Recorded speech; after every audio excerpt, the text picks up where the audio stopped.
All right. So, good morning. It is Paul Elliott, obviously, just sorting a few things out here. I'm going to get straight into this. I've been reading more this week around actually delivering these kind of things, lives, and there's been some interesting sort of ideas and opinions on how you should start one. And obviously, most people don't want to hear the waffle of somebody getting started. I understand that. But I also know from my experience speaking that actually coming in and saying who I am and saying hello is actually builds more rapport than not. Now, I have got a presentation. So in this half hour, I want to talk about habits. So habits of what I'm calling it, habits of highly successful online entrepreneurs. So I will bring this up. Let me just make sure. There we go. Let me bring this up. Share screen, share a window. There's the one. Add that. There we go. So a little presentation. Habits of highly successful online entrepreneurs. So we'll see how this goes. I put these slides together earlier, and beyond that, I'm kind of going to wing it a little bit. So let me. Other things to remember to do while I'm here is one. I put this together, this report, called it the Credibility Crisis. It was aimed at coaches. I originally wrote it at least 10 years ago, if not more. And I've gone through it more recently. And what I've done is I've actually taken out some of the old links. Obviously, they don't work anymore. So I've renamed it the Credibility Crisis 2021. But when I was reading it, I was thinking, actually, what I was seeing at that time and what was missing for the majority of coaches, or the ones that were struggling, certainly, is still as relevant today as it was then. And not a lot has changed, to be fair. I mean, there's certainly, I think the one thing that has changed is there are a lot more people who are offering services to coaches to help them acquire more customers. But fundamentally, the actual challenges that coaches face is getting customers, and the reasons for that haven't changed. So the report is still as valid. So I thought, you know what? I will reprint it and stick it in the Strategic Rebels group. So if you want to get it from there, if you want to comment Rebel below this post, then I will get this set up so that it automatically shoots the report across to you in Messenger. But if you want to join Strategic Rebels, the group, then obviously you can do that and you'll find it in there. So just look for Credibility Crisis. You can download the PDF, have a quick read of it. Won't take you long. You'll read it in half an hour easily. But the key points that I was making in there, still very valid, still very powerful. So I suggest you look at that. Now, let's get back to my presentation. I'll leave that up. Oh, do I need to hide that? Yeah, I'll hide that. Okay. That's fine. Hey, Rajesh, good morning to you. Trust you're doing well. Hi, Pao. Hi, Pao. Is that my name in Chinese or something? Sounds like it, Chinese or Korean or something. All right, but thank you. And where's my presentation gone? Here we go. Yes, you can tell that my brain is currently in conscious competence because I'm trying to think about too many things because I want to develop some new habits. So, I started this live doing a weekly broadcast because I wanted to develop the habit of doing a weekly broadcast because I had an idea that there were things I could do with it, which I wasn't absolutely clear about in the beginning, but has got clear as things have progressed. So therefore, I got to the point where I can just rock up and obviously, I'm the kind of person that can deliver all sorts of presentations on the fly. But in this one, I thought, actually, let me put a little bit more structure to it, or a tiny bit more structure to it. So I want to talk about habits. So therefore, within that, the whole purpose of habits is to drive your progress. And what I mean by that, of course, is to drive progress in terms of growth within your business. So if you're a coach, how do you get more clients to purchase your coaching packages? If you're selling courses, how do you get more customers to buy your courses? And so on and so on and so on. So that's the whole idea behind this. Now, if you are going to do that, you can work backwards.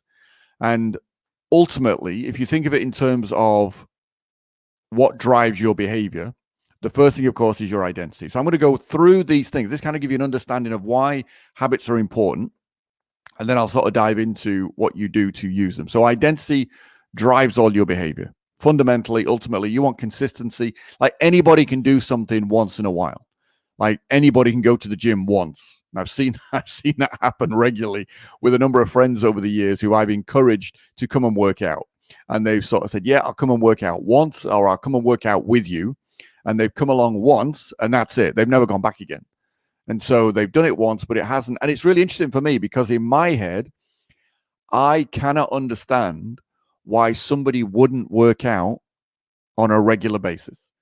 Like, I can probably appreciate why somebody might not work out every single day of the week. I get that. I don't work out every single day of the week. But I cannot get my head around why somebody wouldn't work out at least 3-4 times a week.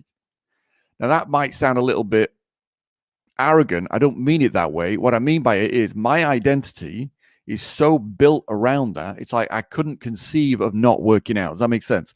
So it's got to the point where I don't have to think about it. It's just part of who I am. It's an element of who I am. It's a critical piece of who I am. So therefore that drives my behavior. So therefore I work out, 5 times a week. So in terms of driving your business forward, there's a similar shift that needs to occur. There needs to be an identity within you where you just can't conceive, and this ties in with income as well, where you cannot conceive of, say, for example, making $1,000 a day. Like, you just do it. It's just, you live it, you breathe it, you're always achieving it because it's got to a point where it's just who you are. And there is an argument of which comes first, the chicken or the egg, which comes first, the habits or the identity. But I believe they work together and they drive each other and reinforce each other. That's the important point. So ultimately, your identity will drive your consistent behavior. Doing something once, running an event and making a couple of $1,000s in a day, fantastic. But to do it consistently over and over again requires a shift in identity. So habits on a daily basis must reinforce whatever identity is required. And that's common. That is absolutely common. Everyone I've ever met in the early days, and it is that idea where, let's take driving as the classic example. When you first want to learn to drive, so you have that trigger, that thought, I want to learn to drive, whatever the reason, maybe you hit 17 or 18 or whatever the age is, and you go, oh, I want to be able to get around, I want my independence, I want to be able to drive. So now you've had the thought. Then the next step is, okay, well, you're going to go and get lessons. So you get lessons, and of course, your first lesson, the instructor's telling you what to do, and you have to think really hard about everything. There's a lag between each behavior, each movement, like pressing the clutch, then changing the gear. So it's like you're thinking, what do I do next? Oh, I need to press the clutch. And it's like, okay, what's now? Okay, now I need to shift the gear stick if you're obviously using a manual. So you go through this whole process of doing it, and you're doing it very consciously. And then, of course, as you do it more and more, it now becomes more habitual. Now you're laying down pathways in your nervous system, connecting to your brain. Now it's starting to become something which you do without thinking about it. Then, of course, you pass your test, you start driving, and then you get to the point where, there's certain places you go on a regular basis, and you don't even think. You just get in the car, off you go, you drive. You're not really thinking about the clutch. You're not really thinking about the gears. You're just doing it. You're just turning the wheel. You're indicating. You're looking in your mirror. You're doing all of these things. It moves from a place where in the beginning you were consciously incompetent. You then became consciously competent. You could do it, but you had to think about it. And then you get to that place where you are unconsciously competent. You just do it. And so that's where you want to get to. That's where you want your identity ultimately to drive you to that place where whatever level of income you can make in your business becomes unconscious competence. So you just do it. And you can't imagine not making that amount. Like making, I don't know, 6 figures a year, for example. You get to that place and it's like, you can't imagine a time where you wouldn't make 6 figures. It's like, how is that possible? How would it even be possible? Because your identity shifted, and with that, the skills and everything else that come with it. So identity drives your behavior. It's a key piece of what you want to be focused on a daily basis. And I'll talk about more about what to focus on in the next slide, as in the specifics of it. Strategy then guides your actions. So strategy, where the planning comes in, where the mapping out comes in, where you sit down and deliberately say, okay, here's what I ultimately want to achieve. Here's the time frame in which I want to achieve it. And here's how I'm going to do that. And I'll talk on the next slide about what your strategy needs to cover in terms of key pieces to make it successful. Then, of course, any strategy, you need the skills. The skills allow you to implement the strategy. So you either have them, or you develop them, or you get them in. Whether that's through partnership, whether that's through hiring people, but in some way or another, if the skills are necessary to the implementation of the strategy, you've got to get those in somewhere. And then beyond that, obviously that then drives your action. So on a daily basis, you then define what you need to do each day based on the strategy, using the skills, and off you go. And that will then deliver the result you want, or certainly make progress on the result you want. So that's everything that's driving it. So from my point of view, you then got to look at this and say, okay, what habits do I need to develop so that I have all of this in place? So that it becomes something you do on a daily basis. Like, I don't sit down and map out a strategy, obviously, on a daily basis, but I do map out a strategy for the year, and I do map out a strategy for every new project. So that might be certainly regularly something that I would look at, or at very least dive into in depth to review on a quarterly basis every 90 days. But it's still a habit. Does that make sense? So you want to look at it and say, okay, what are the habits I need to develop in order to drive the results that I want to drive? Now, just let me banners.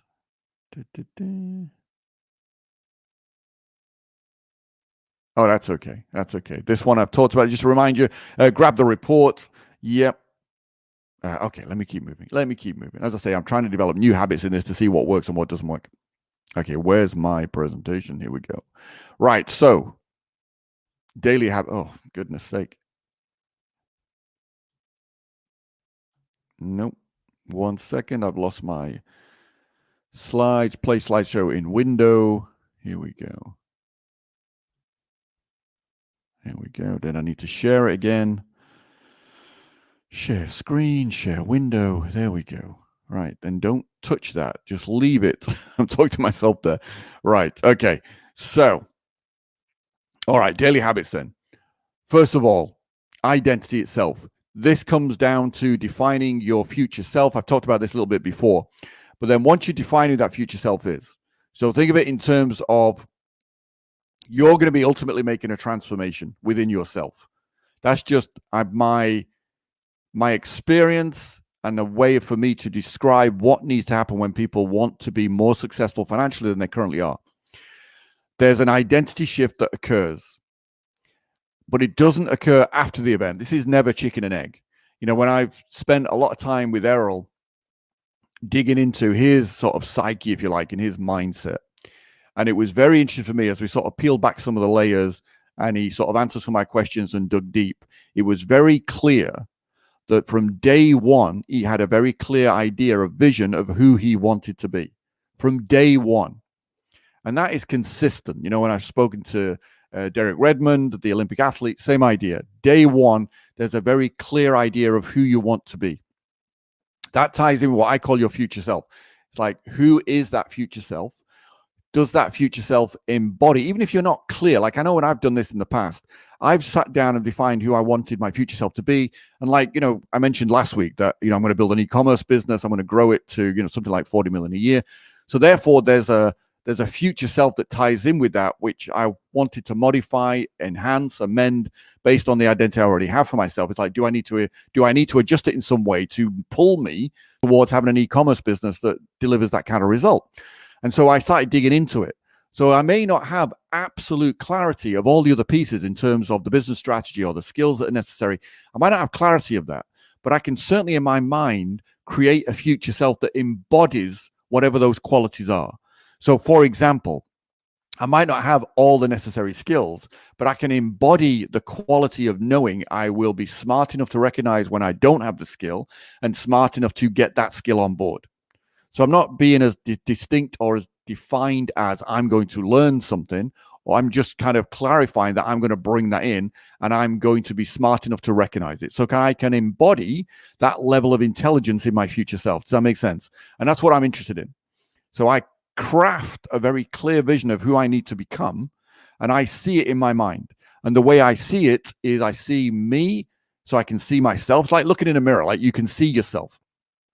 So I can see me, and I can see how I'm dressed, and I can see like accessories, whether it's watch, shoes, however I want to be to describe myself, but in a way that for me, because the brain works in symbols and metaphors. So your future self as a visualization, as something to look at, is really a symbol that embodies all the qualities that you feel are needed to deliver the result that you want to achieve. That's the best way I can describe it. I mean, obviously I go into it more in the entrepreneur switch and the credibility. Yeah, the entrepreneur switch. and my Crush It program, which I would suggest if you want to know more about that, I'll leave this up for a little while. Just copy it and go attend the webinar.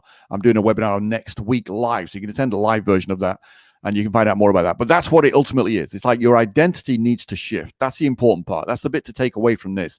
Your identity has to shift. If the result you're getting today isn't the result you want, you are getting the result that is consistent with the identity that you hold for yourself right now. So if you want a different result, if you want a bigger result, for whatever reason, because money is such an emotive subject for all of us on some level, even though it shouldn't. I mean, it's just money. It shouldn't have any emotional hold on us at all. But I guess because of upbringing, cultural values and such like, it does have, we form beliefs, we form perceptions around it. And all of that then ingrains into our identity of who we are. So if you're making, so if you're not making the kind of money you want to be making on a daily, weekly, monthly, annual basis, then there needs to be a shift in your identity. And the way you're going to do that is by deliberately taking charge of it. To take charge of it, you need to define who that future self needs to be, and then you reinforce that daily. So the daily habit within that is that you visualize it on a daily basis. In the same way, I go into the gym, lifting weights builds muscle. You don't go to the gym once, lift all the weights, and go, that's it, I'm done, I'm Arnie, no need to come to the gym anymore, I'm good for the next 50 years. It doesn't work that way. It's something you got to consistently do. And then, of course, as you get into it, actually, this is a really interesting analogy, because as you get into wanting to be stronger, fitter, faster, then one, you start looking at better ways of training, which would tie in with strategy. You start looking in terms of, I know for me, from my experience, I started looking at, okay, what are different ways I can train to give me the if you like, the strength and the agility that I was looking for. But also within that as well, it's then, okay, what difference does food make? And that's what got me started wanting to understand nutrition and everything else. So all of that was driven by a vision of my future self. That's what triggered it initially. Like when I started karate, it was easier to envision me because I could picture myself in a karate gi with a black belt around my waist, long before I was a black belt. It was like, that's the vision. That's what I'm driving for. And then there was a way I wanted to move. And some of that came from getting around other extraordinary karate instructors and looking at their body type and my body type and looking at the way they moved and seeing people that inspired me and going, I want to be able to move like that. And so that then enhanced my vision. That then enhanced my definition of my future self. Does that make sense? But that's where it started. So then on a daily basis, reinforce it. Like going to the gym on a regular basis, because you can't lift weights once and expect to have a perfect result. You do it either daily or you certainly do it 2, 3, 4 times a week to build the muscle until you get to a place where that muscle's so strong, even if you didn't work out for a year, you probably lose very little in terms of strength. And that's where you want to get to. So daily, just spend a few minutes in the morning reinforcing your future self in your mind. So it becomes daily reinforcement, daily growth. So you're adding to, if you like, every time you visualize it and focus on it, then you create new connections in your brain. So in your nervous system, you're laying down more connections. You're using those synapses and neurotransmitters are jumping and creating new connections, and you're reinforcing those new connections. So it goes from a very thin cotton to a solid, kind of titanium fiber rope eventually. So that's the first part. That's identity. So that's a daily habit. Reinforce your identity. Secondly, from a strategy point of view, I'll throw this in here, but actually I am thinking of doing a future presentation, a future live on this, which is about credibility. So I've put there, your strategy as a coach wants to be centered around 2 key areas: credibility and building your fan base. Because if you build your fan base, then of course you've got an audience to both talk to, and you've got an audience to test new ideas with, or to use for market research to help you develop products and services that will serve them. The credibility aspect is, do they believe you can help them get that result? So you need to focus on credibility. So if your strategy, and this is why I wrote The Credibility Crisis originally, and obviously go take a look at that, download the report. If you look at that in terms of, okay, what will build my credibility in the eyes of the people that I want as clients, as customers that I want to serve, then you got to think of it in terms of, okay, you've got to be able to demonstrate that you can deliver a certain result. And the ways in which you do that are initially through your positioning story. So you develop your story of how you developed your skills, how you achieve certain results, and how you can now do that for other people. And also you can do that through educating your marketplace on the things that they maybe don't know that they need to know. So even every time I do a presentation, obviously I'm educating, I'm reinforcing. So it's all helping with that credibility aspect. But that's the primary focus of any strategy, especially in coaching and certainly in creating courses. The two are synonymous for me. So you need that credibility level in order to help make your marketing work better and certainly to be able to sell. So on a daily basis, what do you put out? What's the habit you do? I mean, that then obviously feeds into your actions on a daily basis. Then we got the skills. So what are the skills? And I would suggest in the early days, there's two elements going on. One, you got to be doing something. So you got to be able to take the skills you've got and leverage what you've got. Whatever you can do, you want to do. So that becomes part of your daily schedule. But then beyond that, there's a number of skills you want to develop, obviously. And certainly from a marketing perspective, I would say one of the key skills to develop is storytelling. Like if you can tell stories, storytelling is such a, what's the word? Pervasive? Is that the right word? In other words, what I mean by that is building a fan base. The easiest way to deliver education, the easiest way to deliver a message is in a story. The easiest way to build your credibility is to deliver the key insights in a story. The easiest way to deliver any kind of marketing or sales material is in a story. The easiest way to handle an objection is in a story because humans are wired for stories. So therefore, if you can develop your ability to tell stories, then that immediately will make the skill of marketing and selling and if you call it propaganda, if you like, all of those things that you want to do, it makes it all so much easier. So develop your skill to storytelling. Now, fastest way to do that. Read. Literally read. It's like, yes, read books on structures of stories. So I think I've mentioned this before. Joseph Campbell's work, The Hero with 1,000 Faces. From my point of view, critical reading for anybody that wants to be online and wants to promote themselves online. But then beyond that, just read good storytellers. So at the moment, I'm reading James Patterson stuff. Now, I've not read a lot of fiction in the last 20 years. I've spent more time reading nonfiction than fiction. But I've surrounded myself. I'm a big fan of movies, so watch more movies and look at the structure of them and reflect on the structure of them. They all tell fundamentally a hero story, but out of a hero story comes all sorts of other types of stories, like Homeboy Done Good, underdog story. They're all elements of the big hero journey. So, but by reading, there's like an osmosis thing. I remember years ago, actually, a friend of mine was telling me that. Oh, I've got some comments. Hold on, let me click that. Friend of mine was telling me years ago that he got invited to do a motivational presentation for a conference in the Netherlands. And at the time, he was a little bit, he accepted it. He said, yep, sure, I'll do it. And he wasn't really sure how he was going to do that. He wasn't sure, like the motivation aspect, he wasn't too sure about. But he realized that actually, if you could make people laugh, then actually you would be halfway. Because if people are laughing, they're in rapport with you. That's the key thing. So he thought, I'm halfway there. So what he did was, and I thought this was quite interesting, was he literally just spent hours watching stand-up comics. So he went through who he considered his favorite comics, and he just played, at the time, they were all like videotapes. So he was playing videotape after videotape after videotape. So through a process of osmosis, he sort of fed his brain with all this material, and your brain starts thinking about, focusing on how is this structured. Like if you ask the question, how is this structured? If you listen to Billy Connolly, for example, if you watch any Billy Connolly from, the 90s and 2000s and so on, and just watch one of his shows or a couple of his shows, you begin, and if you ask yourself the question, how is he doing this? How is he structuring this? You begin to notice there's a structure to it. There's a clear structure to it. And he very much will start on one side of the stage and he'll tell a story, but he never finishes the story. So the story becomes what's called an open loop. And then he moves into his next story, and then he doesn't finish that. And as he does this, he moves across the stage. So ultimately, I don't even think he realizes he's doing this, because when I've heard interviews with him, he's always said he's never prepared for a show. He just rocks up and he just starts delivering. But if you watch it, what he's basically doing is he's anchoring the story to a position on the stage. So in other words, story 1, position 1 on the stage, then he moves, story 2, position 2, and so on, till he gets to the last story. So maybe he tells 4 or 5 stories. So then the 5th story, he finishes that story, then walks back to that position on the stage where he was telling story 4, finishes story 4, and so on and so on and so on, until he ends up back where he started at the end of his show, where he started the first story, finishing the first story. So there's all these loops. And it's a great way of by osmosis, I used to watch a lot of Billy Connolly.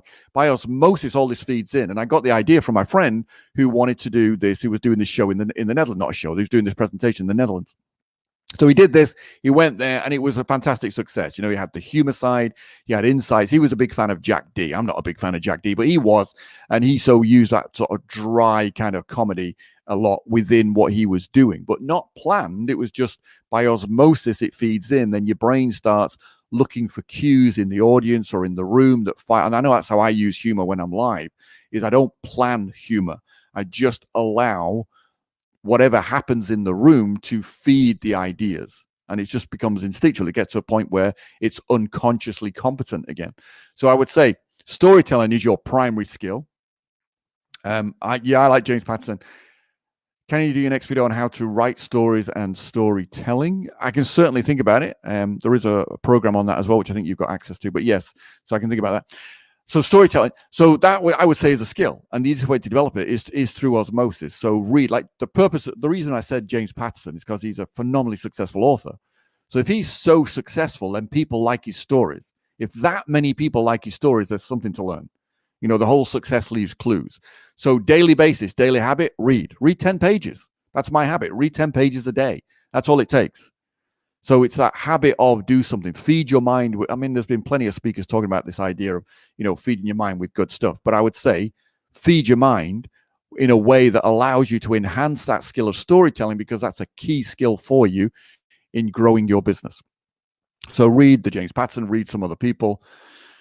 Yeah, osmosis is from physics. Yeah, it's that idea that something in a membrane, things will feed through because of the size of the particle size in the membrane. But yeah, I don't want to get too physical, technical. So then, actions, behaviors. So on a daily basis, so the habit here is that you schedule your day. So I use a journal. I have my plan for the quarter, the 90 days. That then feeds into targets for the month, strategy for the month, which then feeds into actions, things that need to happen on a weekly basis. And then, of course, on a daily basis. Now, on a daily basis, I will map out my week at the beginning of the week. So that's a habit in its own right. And then, of course, I map out the day, either the night before or first thing in the morning of that day. But then that's it. I map out one day at a time. Because, of course, what am I after? I'm after feedback. So then on a daily basis, I have a daily focus. So I have an income target that I have to hit on a daily basis. So that gives me a focus for the day. And that daily income target comes from the quarterly target. So basically, I just do it very linearly. I just break it down linearly and say, okay, look, if I wanted to achieve X over the 90-day frame, then obviously divide that by 90. There's a simple guide. And that's got me started. Now, it might be slightly different for you. You might look at it in terms of, okay, daily target gives you a guide, gives you a focus, but that might not be your strategy. Your strategy might be actually within a 90-day period, I'm going to do one launch. And there's nothing wrong with that. So, but what I would say is that launch should still, obviously will have a goal tied to it. So there'll still be an income target for the quarter. And I would still, and I have done this where I've gone, okay, I'm going to do a particular launch and I need to generate this amount from it. But I still divide by 90 days and go, so I have an average across the quarter of this much a day. So even though in practical terms, in real terms, all that money will come in within the space of typically 5 days, I still want a daily target because I still need that focus. Does that make sense? So it's like, have that focus because that will drive it. What it does for me is it gives me a sense of urgency. So even if you're saying, well, I want to do one launch every 90 days and the money's going to come in that way, great, that's fine. I would suggest you do more than that in a month, in 3 months. But let's use that as a simple example. I still want to know what that means on a daily basis because that's what gives you a sense of urgency. And it's that sense of urgency which ties in with the identity, which ties in with actually scheduling the day and getting on with the day. Because if there's a launch coming and you go, no, I've got 90 days, I'm going to do this launch in the middle of month 2 in the quarter. And then you go, well, today I'll just take the day off. Like, it don't work that way because there's always some preparation. There's always something that needs to be done. There's always something that can be enhanced. Like on a daily basis, what you could say is if I'm going to do a launch, let's say let me work this through. Let's say you're doing 90 days. You got a goal for the 90 days. Let's say you want to make $50,000 in that 90-day frame. And say, right, I'm going to do a launch. I'm going to bring in $50,000 net for that launch. So it's like, great. So then I could say, okay, divide that by 90. That gives me a daily income target. But then what my brain would immediately do, because that's what it's doing now, it would go to, okay, if I'm going to do a launch and I want to make this amount of money, how many people do I need to have on that launch? How many people need to be in the audience? So it's like, right, so what am I doing prior to that? How many new people do I need to put in my audience on a daily basis? So now you've got a daily audience target to hit. So that still brings back that sense of urgency. It's like, okay, today I need to add 2 more people to my email list, or I need to add 10 more people to my Facebook group, whatever it might be. Whatever that is for you, or I need to get X more subscribers to my YouTube channel, or more followers to my LinkedIn. It's like, whatever that is, you've got to be focused on, I'm adding to that audience base. That would be the way I would look at it, so that I always, and this is the key point, and I've not met a single person who doesn't have this that I know is successful, and obviously different people, but these are consistent common themes, is having daily target. So it's either daily income target, highly recommend that, highly would suggest that's an absolute must, but then tied in with that, if it's appropriate to your strategy, like a daily audience target. It's like, how much more do you need to grow your audience each day so that you're doing that? And in the same way, if, say, for example, okay, I need to add 5 people to my email list today, and you don't add 5 today, don't beat yourself up about it. Use the feedback to go, okay, what do I need to adjust in my strategy? Because, of course, I might run an advert today that doesn't give me 5 new people straight away into my email list. But it may be that I go, well, I'm not going to beat myself up. It's like I didn't do it, but I still need to average for the week 5 people a day. So what do I need to adjust? What do I need to adjust? Do I need to adjust the budget? Do I need to adjust the ad? Is the ad working? All these kind of things. If I'm doing it organically, do I need to go live more often? Do I need to do more lives each day? Do I need to reach out to people and get on their podcasts? Like, organically, if I was wanting to grow my audience organically, I'd be getting on as many interviews as possible. I'd be reaching out to I'd be finding as many podcasts as possible, and I would be messaging these people. I would then have a daily target to send out 20 messages to 20 podcasts every day, because I want to get interviews, and I would get those scheduled in. And the ones that are really switched on will have a diary, because I've had people do this before where they've reached out to me, because of course most podcast people are looking for guests, and they're not all huge. They're not every podcast is the Joe Rogan size podcast, obviously. So that would be my primary organic strategy if I was doing organic. And that would be what I would suggest, because that would work. Because what's great about being interviewed, of course, is it ties straight into credibility. Being interviewed gives you a level of credibility, in the same way that being on stage in front of an audience gives you a level of credibility by mere fact that you're the person on the stage delivering the presentation. There's instant credibility because of that. So in the same way, if you're the one being interviewed, there's credibility because of that. So that's what I would do. So then, as I say, but it would come back to daily focus, daily targets. So hopefully that has been useful to you. I have now done half an hour. I've been told half an hour is the sweet spot. So I'm going to keep this one to half an hour. We'll see how it goes, because obviously I'm a rebel. I like to do things my own way, but we'll see how it works. But yes, contact people looking for guests for their podcast. Absolutely. I would make that my whole focus if I was doing organic. If that was all I was doing, that's what I would do. I mean, obviously, I've been interviewed by a number of people because I'm not looking for it, but obviously I meet people. So, Tony Dada, I was on his podcast a couple of weeks ago. Johnny, Rajesh, I've done a number of times on his. I've done a few other people's, a couple of people in the States I've done more regularly. So, yeah, but those were just not by design. But if I was purely doing organic stuff, I would reach out to podcast people and just do interviews, because you can repurpose them as well. You do a good interview, you can get a copy of it, you can repurpose it to help you build your own audience. So all of that, it all works on so many levels. So that's what I would do. All right. So hopefully this has been valuable to you. The most important part is develop these habits, focus on these areas, because these are the key areas that you need to be focused on in terms of developing habits around to ultimately drive your actions. To drive your actions consistently so you get the results. And if you need something to remember it by, is remember the gym. You can't go to the gym once, lift all the weights and think you're done. It doesn't work that way. You have to do it consistently, has to become part of your lifestyle. The way it becomes part of your lifestyle is it becomes part of your identity. It's who you are. So do all of these, develop the habits, get busy, make progress. Leave me any questions below. Let me know where you're from if you're listening to this. As I mentioned before, go grab this report. Either comment Rebel below. I'll get this set up so they automatically send it out, or go into the Strategic Rebels Facebook group, and you can grab it in there because I've posted it there. You can just download it straight away. And as I mentioned previously, I didn't mention this one, but yeah, jump on the webinar. Go here to jump on the webinar on which would be more detail around habits and things. And I'm also thinking of doing this. So I'm going to be running some ads around this, but I thought I'd share this here.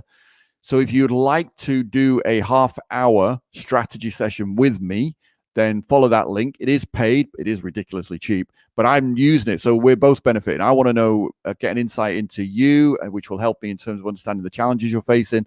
You get, obviously, insights from a very good strategist. I certainly think I'm very good. And certainly the results I've been delivering for other clients have been exceptional. So I'm pleased with that. But anyway, take a look at that if you wish to. All right, I'm going to wrap this up. I'm going to go and I will see you again in the next live. All right, take it easy.